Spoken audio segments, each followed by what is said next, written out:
Mesdames et messieurs, bonsoir. Merci d'être nombreux devant vos petits écrans pour suivre votre émission préférée que voulez vous faire de l'RDC. Chers téléspectateurs, votre émission a le plaisir de recevoir ce soir sur ce plateau de la télé Sangou Malamu un des acteurs importants de la société civile. C'est un habitué déjà de cette émission et à chaque fois qu'il passe, il vous apporte une autre façon de voir des choses, alors une analyse approfondie. Donc mon invité de ce soir, c'est M. Norbert Yamba, que je n'aurai pas le temps de trop présenter parce que vous le connaissez déjà. Bonsoir M. Norbert.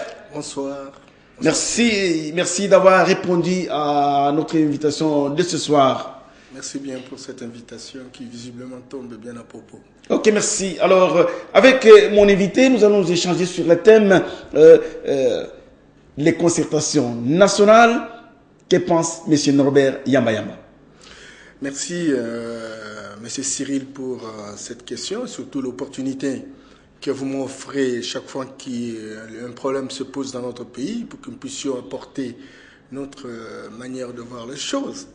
Je suis certain que c'est plus d'une émission que nous avons eue avec vous depuis 2011 et je crois qu'il a été constaté que les élections qui ont eu lieu en 2011 n'ont pas suffisamment aidé la classe politique, la société dans son ensemble à se rassembler autour d'un idéal commun et qu'il était quand même nécessaire que les gens se fassent violence pour qu'ils puissent parler, pour qu'ils puissent dégonfler les conflits, pour qu'ils puissent dédramatiser l'atmosphère des relations politiques.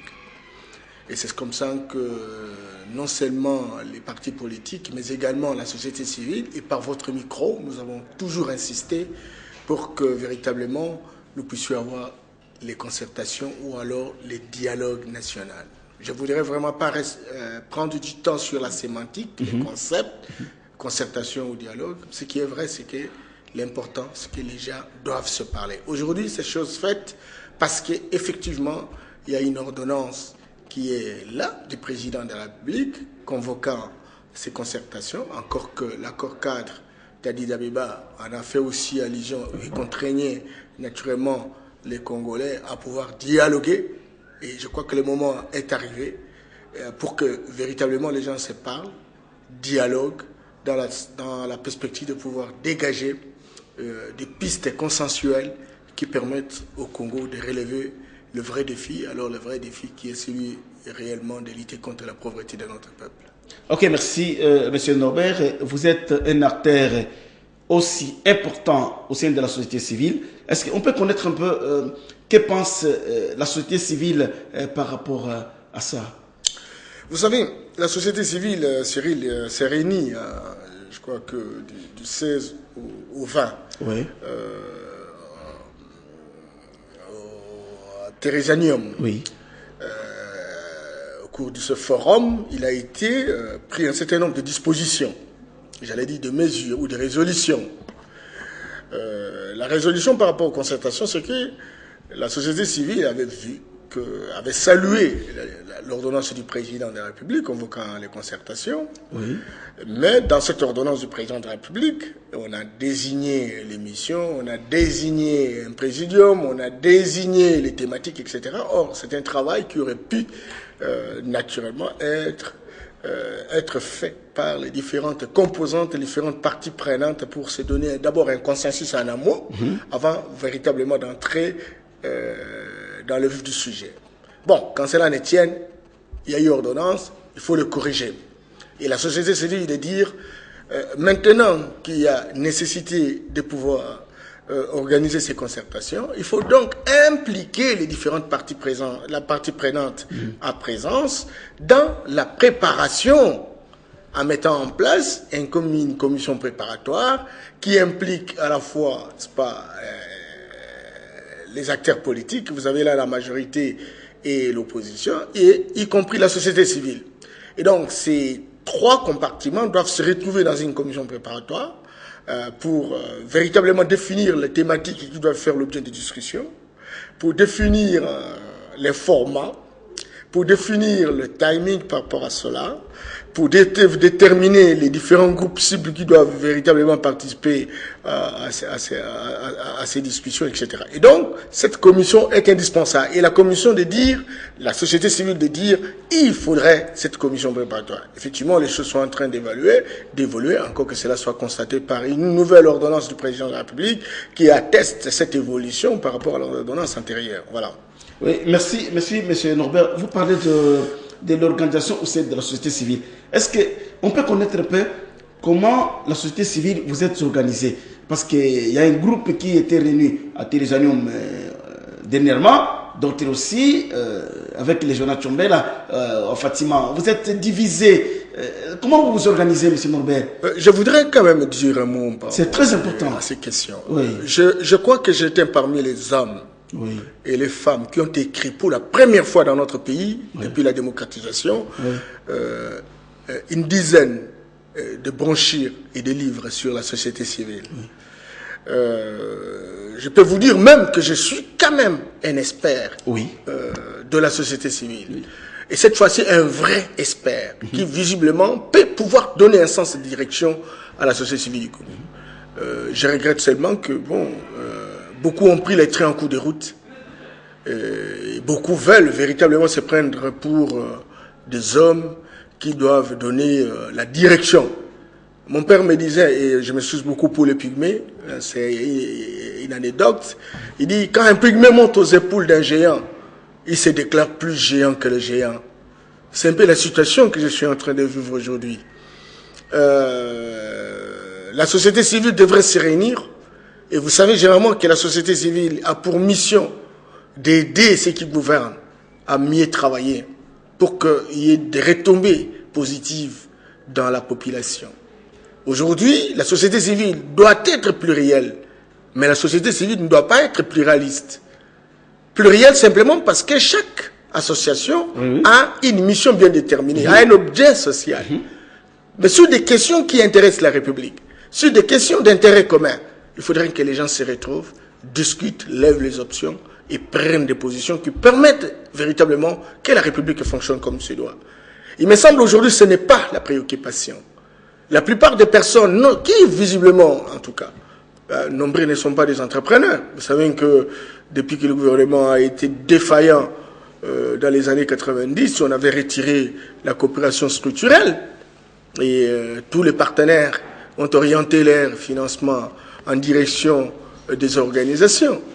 Il y en a ceux qui ont créé ces associations pour se trouver un travail. Aujourd'hui, avec la reprise de la coopération bilatérale et multilatérale entre l'État et les partenaires au développement, il n'y a plus beaucoup d'argent. Il est très clair, c'est 0,015% des moyens qui atterrissent, encore qu'il n'y a pas d'organisations qui ont des appuis institutionnels aujourd'hui. Et donc, cette pauvreté qui, visiblement, accompagne les acteurs de la société civile, qui ont eu par opportunisme, bien entendu, par circonstance des faits, la possibilité de traiter avec les partenaires au développement, eh bien, écoute, cette possibilité a diminué depuis la crise financière de 2008 en Europe comme en Amérique. Et voilà, la société civile aujourd'hui, déjà en commençant dans les années 2002, avec ce qu'il y a eu comme Sun City, etc., veut se taper aussi des postes pour véritablement résorber le chômage. Cela, et donc tout le monde se bouscule, tout le monde prend position en fonction de ses intérêts. On a oublié les intérêts primaires qui sont fondamentalement les intérêts de notre peuple.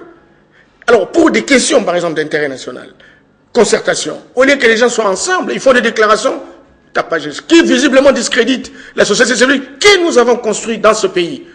Nous avons été avec des hommes et des femmes qui ont crié à ce pays, qui ont crié que le Congo peut fonctionner autrement. Et à ce moment-là, il faut reconnaître les efforts que nous avons trouvés à l'époque. C'était celui qui est devenu le conseiller spécial du président, comment on appelle Numbi. Oui, Pierre Lumbi, qui s'est beaucoup battu. Il a été véritablement le modèle. Vous avez des hommes comme Abmoul Kabarouza, qui aujourd'hui est devenu coordonnateur national de la conférence de Grand Lac. Effectivement, ils sont dans les institutions publiques.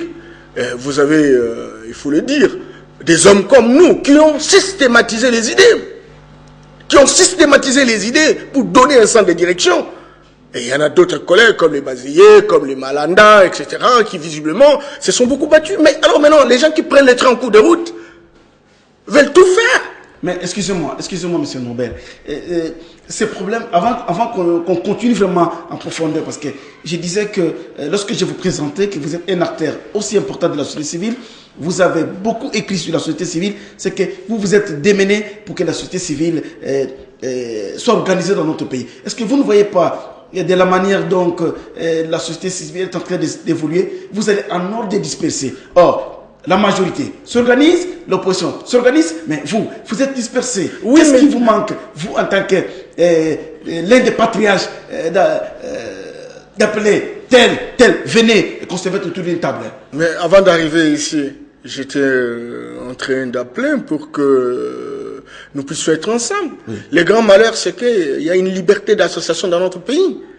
Et qu'il n'y a pas quelqu'un qui puisse dire, moi je suis vraie société civile, l'autre n'est pas bonne société civile. Vous voyez? Et donc, cette émergence de beaucoup d'associations qui visiblement deviennent véritablement des refuges économiques pour les uns et les autres, apporte la confusion. Oui. Apporte la confusion, encore que le terrain est très fertile.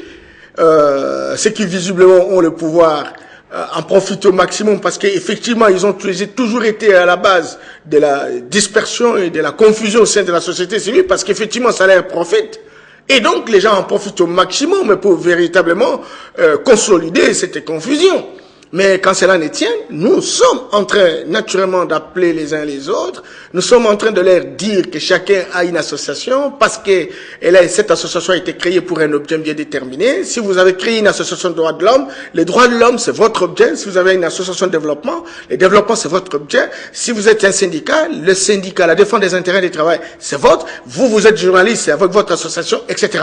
Mais lorsque nous nous retrouvons sur des questions qui exigent l'intérêt national, à ce moment-là, chacun s'oublie pour dire, travaillons ensemble dans une synergie optimale, dans une synergie gagnante, pour permettre à ce que la question d'intérêt national puisse être triomphée. Mais le grand problème, c'est qu'on a habitué les gens. Vous savez, la première action qui a été menée, même si j'approuve la conférence nationale, 2850 personnes qui sont venues essentiellement pour faire une sorte de jouissance. Parce qu'on ne peut pas regrouper 2800 personnes comme ça. Et maintenant, là, il y en a ceux qui se sont achetés des maisons à Kinshasa, il y en a ceux qui ont quitté leur province pour s'installer à Kinshasa, il y en a pour la première fois à acheter telle ou telle voiture ou à se marier à 3 ou 4 femmes, etc. Et puis bon, les gens ont pris goût. Beaucoup d'autres sont allés, n'est-ce pas, à Saint City, etc. Mais bon, au retour, certains sont devenus des ministres, certains sont devenus des PDG, certains sont devenus des administrateurs d'entreprises, etc. Tout le monde a pris le goût. Et que lorsqu'il y a une concertation, eh ben voilà, donc c'est l'occasion, naturellement, de se taper un peu d'argent pour vivre. Voilà.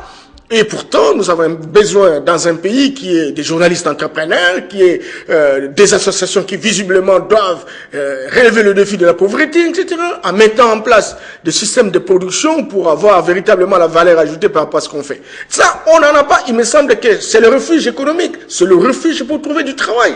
On veut résorber le chômage en étant dans les concertations, parce que non seulement au niveau des concertations, il y aura des perdièmes, et non seulement qu'il y aura des perdièmes, eh bien, tout compte fait, comme on parle de plus en plus du gouvernement d'union nationale, les gens se voient, se retrouvent dans ça, et personne ne peut écouter personne dans ces conditions, parce que, croyez-moi, c'est le lieu où on peut pouvoir se trouver du travail, et c'est cela le drame. Et c'est comme ça que vous voyez que moi j'ai difficile, j'ai horreur même de m'approcher devant ces choses-là, parce que je me dis, l'histoire, écoutez, les générations futures, ils diront quoi? Parce que nous reprochons de temps en temps le politique. Encore qu'ils restent toujours dans un état de staticoïste, les politiques, et ils ne sont pas des modèles, ça c'est évident. Ils ont même amené la contagion dans la société civile. Ces politiques-là, vous le savez, ils se battent aujourd'hui pour mettre en place un gouvernement. Je ne sais pas si les concertations ont été créées pour véritablement booster la mise en place d'un gouvernement ou des concertations pour décrisper la situation. Donc, l'eau prend la couleur du vase qui la contient. Vous savez, dans une situation où on a des gens cupides, des gens qui ne peuvent pas penser à la population, des gens qui pensent que tel roule carrosse, moi aussi je dois rouler carrosse, et la facilité c'est de prendre la passerelle et de traverser de l'autre côté, etc. Voilà ce qui visiblement aujourd'hui caractérise, c'est pas le Congo et les Congolais, voilà ce qui caractérise l'élite politique et l'élite sociale de la société civile. Je crois qu'aujourd'hui nous avons droit de payer les droits à la contestation pour dire plus jamais ça. Il faudrait quand même que la population trouve son compte. Et moi, on va en parler si je suis d'accord avec le gouvernement ou je ne suis pas. Et donc, on va faire le détail par rapport à ça parce que cela apporte la confusion. J'aurais aimé que vous alliez voir un peu ce qui se passe. On vient de me passer une liste. J'ai une liste ici. Et vous savez, généralement, dans l'identification de l'expérience de la conférence nationale, il y a 8 à 9 composantes. Aujourd'hui, nous sommes à 18, simplement parce que les gens veulent véritablement aller au niveau des concertations. Et lorsqu'on veut aller au niveau des concertations, pour faire quoi? Parce qu'il y en a ceux qui vont rester là-bas juste pour applaudir les uns les autres, etc. Surtout que bon, il y a un schéma opératoire à suivre. On va en arriver. Alors, vous dites beaucoup de choses qui sont vraiment intéressantes. Monsieur Norbert, là on a mis déjà le secrétariat technique sur place. Est-ce que vous êtes quelque part où vous avez apporté votre expertise dans ces secrétariats? Non, dans notre pays, on n'a pas besoin d'expertise. Est-ce que qui vous a dit qu'on a besoin d'expertise? Parce que chaque fois quand nous faisons des émissions ici, nous essayons de porter des conseils, etc. Qui vous a dit? Vous savez, dans une jungle, on a besoin d'expertise? Non, non. Toute expertise qui s'exprime est considérée comme état un appât pour avoir un paste. Et donc personne vous écoute, personne ne fait fi pratiquement de votre existence. C'est ça, il y a un état désordonné. Je me suis au cours, c'est très important. Vous savez, vous me connaissez depuis des années, etc. Quel est le travail que nous faisons, quelle est la qualité de prestation? Cette histoire de facilitation sur le compromis politique. Vous savez, je vous ai même invité à l'occasion, en février, j'ai invité, n'est-ce pas, les membres des partis politiques de l'opposition comme de la majorité. On a invité toutes les provinces représentées pour qu'on discute sur les points qui doivent faire l'objet de discussions pendant n'est-ce pas, les concertations. Et donc, quelle que soit l'opposition, quelle que soit la majorité, ils savent qu'il y a un gars qui est visiblement avancé, non seulement en termes de recherche, mais également dans la pratique autour de la problématique de la recherche d'un compromis ou des discussions entre les membres des partis politiques. Vous savez également, et c'est pour information, je me suis battu pour rédiger un projet. Lorsque j'ai vu que les acteurs politiques ne s'entendaient pas, pour décrisper la situation, et je connais une expérience heureuse, n'est-ce pas, d'Allemagne fédérale, j'ai dit, je vais inviter, n'est-ce pas, l'opposition et la majorité représentée, pour qu'on aille voir comment les partis sociaux-démocrates et les partis conservateurs, qui visiblement sont des partis à nos positions farouches, finissent finalement par se mettre ensemble lorsqu'ils définissent de manière consensuelle les thématiques qui permettent de pouvoir gérer la République. Ça, je suis allé avec les députés de l'opposition et de la majorité à Berlin. Nous avons même fait un voyage à l'intérieur dans une province, à Urfit, et nous avons vu comment la situation de la population a été touchée complètement de manière positive, simplement parce que les deux grands partis, j'allais dire, les deux grands courants qui, visiblement, sont en opposition, se sont mis ensemble pour définir dans un agenda stratégique ce qu'ils doivent faire ensemble, en mettant de côté ceux qui peuvent le diviser, pour voir dans quelle direction il faut mener le pays. Ça, on tient compte des intérêts de la population. Et lorsque vous arrivez, par exemple, dans une province comme Erfit, eh bien, écoute, il y a un budget, une province de 2 millions d'habitants, 2 millions 500, mais avec un budget de 9 milliards de dollars, plus que le Congo. Et vous avez chaque député avec un bureau, avec un assistant, avec un directeur de cabinet, etc. Même l'opposition a 25% du budget, n'est-ce pas, de l'Assemblée provinciale. Vous voyez? Donc, tout ça, ce sont des gens qui veulent que le pays avance. Et tout cela, il faut qu'il y ait des personnes qui suffisamment outillées à la matière et qui peuvent donner de propositions. Même au sein de la société civile. Vous avez vu tout dernièrement, vous étiez là, au forum. J'ai amené des réflexions pour scanner la situation, proposer proposer des solutions qui me permettent à ce qu'ils puissent refonder une société, requalifier une société civile plus responsable. Mais vous avez vu, tout compte fait, en définitive, bien que les gens étaient très d'accord par rapport à ce que nous avons fait comme proposition, ils sont tombés directement dans les choix des présidents de ceci, des rapporteurs de ceci, de cela. Donc, les gens aiment le poste. Simplement en prévision de ce que représentent les concertations, juste pour se positionner. Moi, je suis ni de près, ni de loin devant ces choses comme ça, parce que j'estime que nous sommes dans une situation très grave, j'allais dire dans un système de pourriture intrinsèque à purifier, et il faut qu'il y ait des purificateurs. Et ça, la presse doit en parler suffisamment. Il faut inviter les uns les autres pour que véritablement nous puissions scanner la situation dans la perspective de rechercher depuis des solutions correspondantes. Ok, merci beaucoup. Du fait que vous êtes en train d'épingler déjà ce problème d'isolement, alors, n'est-ce pas, M. Norbert, ça va poser un problème avec le choix des délégués de la société civile aux consultations nationales. Mais quel mécanisme vous êtes en train de mettre en place, parce que au secrétariat technique, il y a déjà la société civile est représentée. Non, le secrétariat technique qui a été mis en place par le présidium, l'Assemblée nationale, Minakou et Kengo, c'est un secrétariat technique composé essentiellement de leurs amis politiques. C'est un système de copinage à outrance qui n'est perceptible qu'à l'africaine, à la zaïroise, complètement à la zaïroise. C'est honteux. La société civile est représentée. Non, la société civile n'est pas représentée. Il y a des gens qui représentent la société civile. Si, c'est qui? Tu peux me citer une personne? Vous le connaissez. Non, il n'y a pas de société civile là-dedans. Il n'y a pas de société civile. Il y a Minakou qui connaît ses amis de la majorité, qui les a placés. Il y a Kengo qui connaît ses amis plus proches de l'UFC, qui les a placés, etc. Je prends le coordonnateur, il est perdu. Je prends son adjoint, il est UFC, etc. Non, mon cher ami, il faut pas faire l'hypocrisie par rapport à ces questions. Il me semble que c'est leur affaire. Il me semble que c'est l'occasion de distribuer les postes. On en a fait à différentes étapes de la vie politique dans notre pays. Écoute, les gens ont pris goût et il faut se distribuer, surtout que bon, on a fait 2-3 ans. Il y en a certains qui n'étaient pas opérationnels. Il faut les chercher où ils peuvent travailler. Le comble, c'est quoi? C'est qu'à chaque structure qui est mise en place, eh ben, il faut élever les gens. Une structure comme la CNI, on vous dit comment on dit, le président de la CNI, rang de ministre. Tous les membres des bureaux rendent des vice-ministres. Mais écoutez, il faut arrêter, tout simplement parce qu'il faut leur donner gratuitement de l'argent, etc., etc. Et pourtant, on a besoin de l'argent pour donner l'eau, on a besoin de l'argent pour, donner aux agriculteurs, on a besoin de l'argent, etc. De la même manière pour cette histoire de secrétariat technique, on n'a même pas encore défini la configuration. Il y a un secrétariat technique nommé par le présidium, dont le coordonnateur a rang de directeur de cabinet, le coordonnateur adjoint rang de directeur de cabinet adjoint, etc. Et les autres des conseillers. Non, écoutez, il faut qu'on arrête. C'est quoi ça, cette histoire? Pourquoi la honte, le ridicule ne tue pas dans ce pays-là?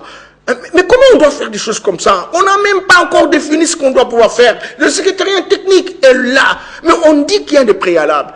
Il faut que les gens discutent sur la mise en place d'une commission mixte qui doit définir les thématiques à discuter, qui doit définir la configuration, qui doit mettre en place les différents groupes cibles qui doivent justement participer. Mais déjà, il y a un secrétariat technique où il y a quelqu'un qui est rende. Tout simplement pour sortir de l'argent, n'est-ce pas, des trésors publics, parce qu'il faut des occasions comme ça, où on peut facilement justifier les fonds qui sortent, etc. C'est ça le drame de l'Afrique. C'est ça la gravité de la situation de notre continent, un peu presque partout, en Afrique subsaharienne, etc. On n'avance pas, même quels que soient les défis aujourd'hui. Les défis sont là, mais on veut faire véritablement un système de copinage où on se satisfait les uns les autres simplement parce que. Et d'ailleurs, si on opte pratiquement par rapport à ces schémas, je sais que il y a des gens qui ont reçu, même au sein de la société civile, des promesses. Tel vous serez dans telle commission, tel vous serez dans telle commission. Excusez-moi, monsieur Moubala. Vous êtes en train de vous lamenter. Je ne me lamente pas, je suis en train de dénoncer. Non, je me suis beaucoup. Non. Je n'ai même pas qu'on me consulte. Je ne suis pas le seul. Il y a des collègues qui sont plus compétents que moi, ça c'est évident. Mais je dénonce. C'est un travail que j'ai fait plus d'une vingtaine d'années. J'estime que notre pays ne doit pas fonctionner comme dans une poubelle. J'estime que ceux qui ont eu à gérer la République, depuis que le maréchal a été là, et qui visiblement n'ont jamais dépassé le budget de la République, même à plus d'1 milliard de dollars. Même ceux qui aujourd'hui, en fait, nous ont amené même à 5 à 7 milliards de dollars, même si ce sont des chiffres qui ont servi des individus, etc. Ben écoute, ils n'ont pas de l'expérience à nous prouver de quoi ils sont capables. Ils ont été au service des puissants d'argent. Ils ont mis en place un système de mendicité internationale. Aujourd'hui, nous avons besoin des hommes de grande vocation, des hommes qui sont capables de booster, de transformer la République. Je ne vois pas le profil de ces gens dans les institutions de la République. Quelqu'un va me dire, écoutez, tel est licencié de ceci, tel est ceci. Ouais, il faut arrêter. Ce n'est pas parce qu'on a une licence, c'est pas parce qu'on a un doctorat qu'on est capable de pouvoir booster. C'est le leadership inspirateur. Il faut avoir des grandes motivations, mais il faut avoir une polyvalence dans la manière de faire les choses.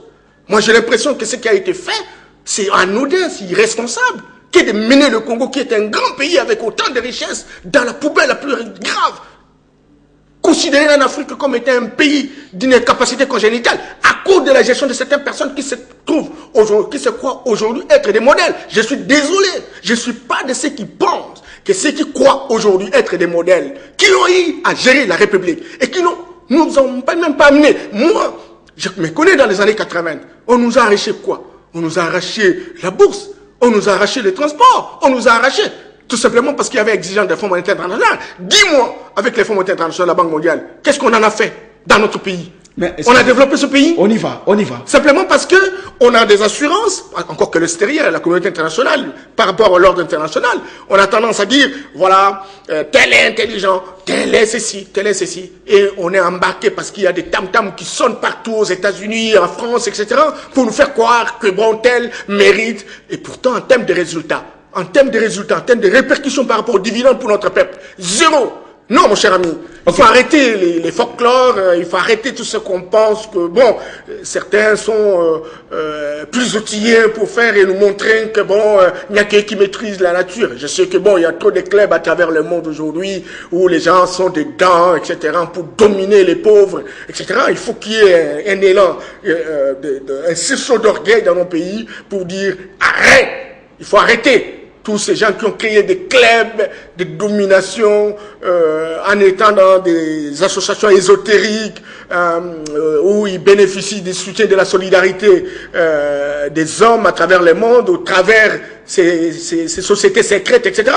Moi, je dis, aujourd'hui, il faudrait que les choses se fassent autrement. Il faut une nouvelle génération qui pense Congo et qui a une grande intelligence, qui a une dimension redimensionnée dans la perspective de pouvoir booster la République. Okay. Il me semble que ces gens-là n'ont pas le profil. Je me suis beaucoup, mais je le dis en toute sincérité. Merci, merci beaucoup. Chers téléspectateurs, vous êtes en train de suivre mon invité, Monsieur Norbert.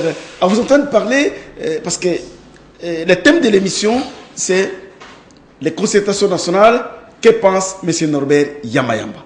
Vous êtes un acteur aussi important au sein de la société civile, vous avez beaucoup écrit et vous avez beaucoup contribué. À vous entendre parler, on dirait que vous êtes en train de remettre en cause ce processus. Non, je ne remets pas encore en processus, je ne remets pas en cause le processus, je veux que le processus réussisse. Mais je veux qu'on quitte le folklore. Il faut véritablement, détruire ces logiciels qui nous a toujours fait fonctionner comme des bébés sous biberon. Il faut arriver à faire des choses de manière plus responsable. Lorsqu'on veut les concertations, et nous avons déjà un secrétariat technique nommé par un présidium qui font partie des institutions de la République qui n'ont pas été à la hauteur de construire la cohésion nationale. Parce qu'aujourd'hui, on parle de plus en plus du diagnostic, de la cohésion nationale.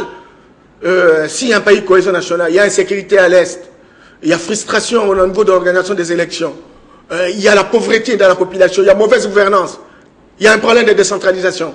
Mais qui ont droit de pouvoir relever le défi par rapport à toutes ces questions? Mais c'est le gouvernement de la République. Ils ont des prérogatives pour le faire. Ils n'ont pas été à la hauteur pour rendre opérationnel toutes ces thématiques. Je me souviens beaucoup. Et là maintenant, ils ont constaté qu'aujourd'hui, plus que jamais,